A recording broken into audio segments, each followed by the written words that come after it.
নমস্কার, আমি জ্যোতিষী শ্রী শেখর চক্রবর্তী। আপনাদের নিজেদের বাড়িতে বাস্তুদোষ আছে কিনা সেটা কি করে জানবেন সেই বিষয় বলতে এসেছি। আপনারা নিজেরাই পরীক্ষা করতে পারবেন যে আদৌ আপনাদের বাড়িতে বাস্তুদোষ আছে কিনা। আমরা অনেক সময় ভাবি কী ব্যাপার, আমাদের সাথে ভালো হচ্ছে না খারাপ হচ্ছে, কেউ কিছু টুকটাক করলো কিনা, কেউ কিছু করলো কিনা আমাদেরকে। আদৌ কি জানেন আপনাদের বাড়িতে বাস্তুদোষ আছে কিনা? আগে এইটাকে একটু ভালো করে দেখুন।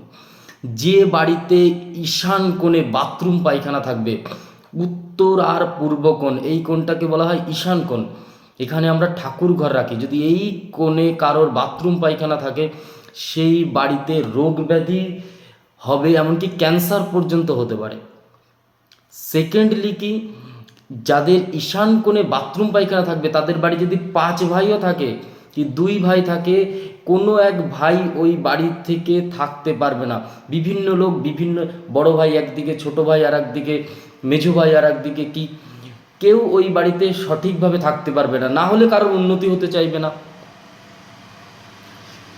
হ্যাঁ, কিছুদিন হবে। আপনারা ভাবছেন অনেকের হতেও পারে যে না, আমাদের তো কিছু দু একজনের বাড়িতে বাথরুম পায়খানা ঈশান কোণে থাকা সত্ত্বেও ভালো হচ্ছে, পয়সা করি আসছে।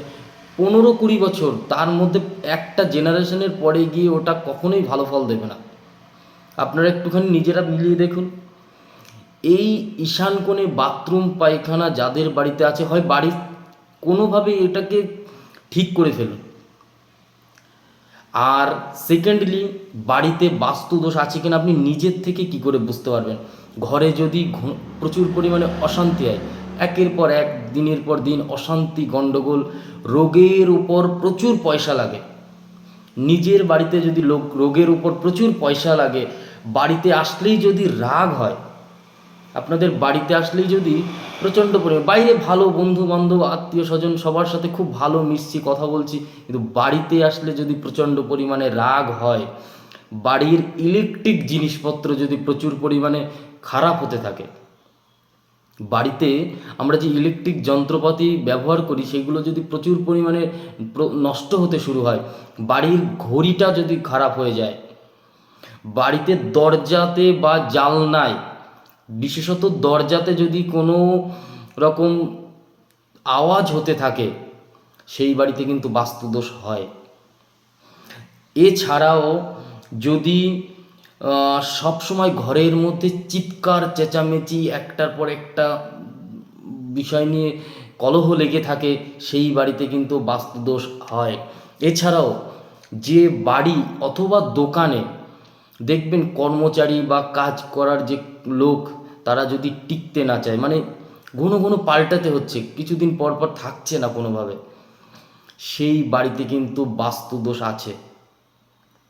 সেই বাড়িতে কিন্তু বাস্তুদোষ হতে পারে।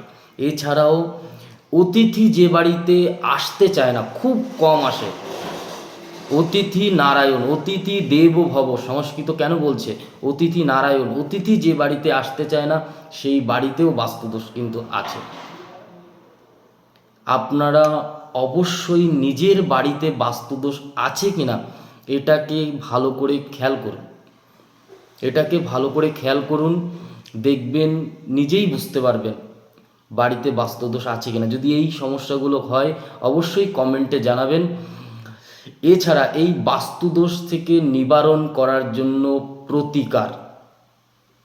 প্রতিকারটা প্রত্যেকে বাড়িতে প্রতিদিন সন্ধ্যাবেলায়, যাদের বাড়িতে বিশেষত রোগ ব্যাধি নিয়ে প্রচণ্ড সমস্যা আছে, বাস্তুদোষের কারণে কিন্তু রোগ রোগ একরকম হয় আর আঘাবিগে একটার পর একটা সমস্যা, মানে এই সারছে এই হচ্ছে, আবার কোনো না কোনো বিষয় নিয়ে কিন্তু হতেই রয়েছে।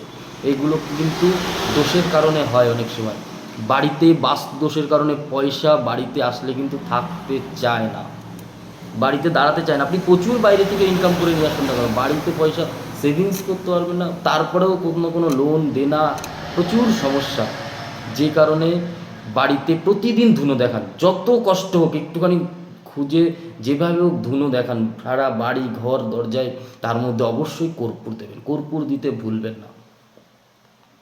বাড়িতে অবশ্যই কর্পূর দেবেন। ফিটকিরি কিনে নিয়ে আসবেন, ফিটকিরি দোকান থেকে, একটা পরিমাপ মিনিমাম 50 গ্রামের কম আনবেন না। ফিটকিরি 50 গ্রাম, যদি দলা হয় ভালো, না হয় 50 গ্রাম ফিটকিরি নিয়ে আসবেন। নিয়ে এসে কোনো একটা সাদা কাপড়ের মধ্যে পেঁচিয়ে নিজের কোনো একটা মানে গোপন জায়গা, মানে যেখানে দেখা যাচ্ছে না বা কোনো কিছুতে দেখতে পাবে না মানুষ, কোনো কিছুতে লুকিয়ে রাখার মতো ফিটকিরি লুকিয়ে রাখুন। বাস্তুদোষ বীভৎস পরিমাণে যায়। ভীষণ ভালো একটা প্রেডিকশন দিলাম কিন্তু, বিশেষ করে ফিটকিরিতে ভীষণ পরিমাণে বাস্তুদোষ কাটায়। এছাড়া কি করবেন, অনলাইন থেকে কোনো না কোনো বাস্তুদোষ যন্ত্র কিনতে পাওয়া যায়। বাড়ির কোথায় লাগাবেন, যদি আপনার বাড়ি দক্ষিণ দিকে মুখ হয় তাহলে লাগাবেন উত্তর দিকে। উত্তর দিকে দেওয়ালে কিন্তু একটা বাস্তুদোষ যন্ত্র লাগাবেন, এতে কিন্তু কিছুটা বাস্তুদোষ কাটবে। এছাড়াও অতিরিক্ত বাস্তুদোষ হলে আপনার নিজের ক্লোজ এবং কাছের যে জ্যোতিষী আছে তার সাথে পরামর্শ করুন, এবং বাস্তুদোষ আছে কি না আপনি ভিডিওতে কমেন্ট করুন, আমি বলে দেবো যে কী সমস্যা আছে না আছে। পার্সোনালি মেসেজ করুন মেসেঞ্জারে, বলে দেবো।